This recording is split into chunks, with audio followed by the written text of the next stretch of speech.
So one of the questions on the leaf was, when did you decide to go to college? Kindergarten.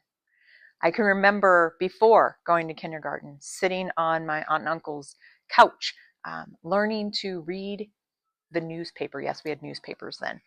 And that sense of accomplishment, um, learning was valued at my house. Even though no one had gone to college, it was valued and it was expected that you were good at this learning thing, so you would go to college. It was never a question.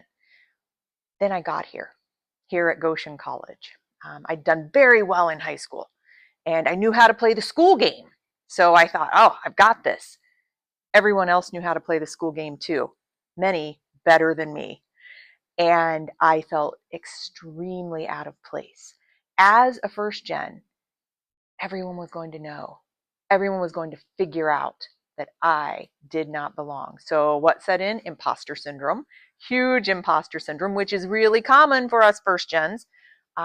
We often think, oh, they're going to figure it out and throw me out of this place. That's exactly where I was.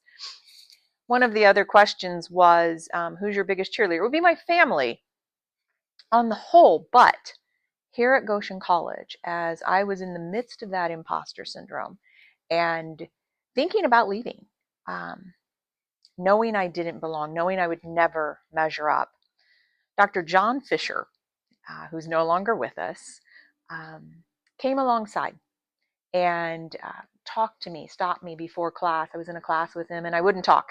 So he stopped me before class and said, I'm going to ask you this question today, and I want you to answer it. I know you know the answer. And so we talked through the answer. And when he asked the question, I gave the answer. And the next class period, he stopped me and said, we're going to do it again. And we did the same process. Following class period, he said, we're not going to talk about it, but I know you know the answer and you know it too. And I answered the question. Then he said, I'm not going to tell you the question, but trust me. And he'd built the trust and he'd taken the time to build that relationship. So I did trust him. And had it not been for Dr. Fisher, I don't know that this first gen girl would have been able to overcome that imposter syndrome. Years and years later, one of the classes I took with Dr. Fisher was Yeats, William Butler Yeats, the poet. That was kind of one of his specialty areas. And years later, I got to be with my youngest daughter in Ireland, standing in Yeats's tower, thinking about Dr. Fisher and what he meant and what he did for me.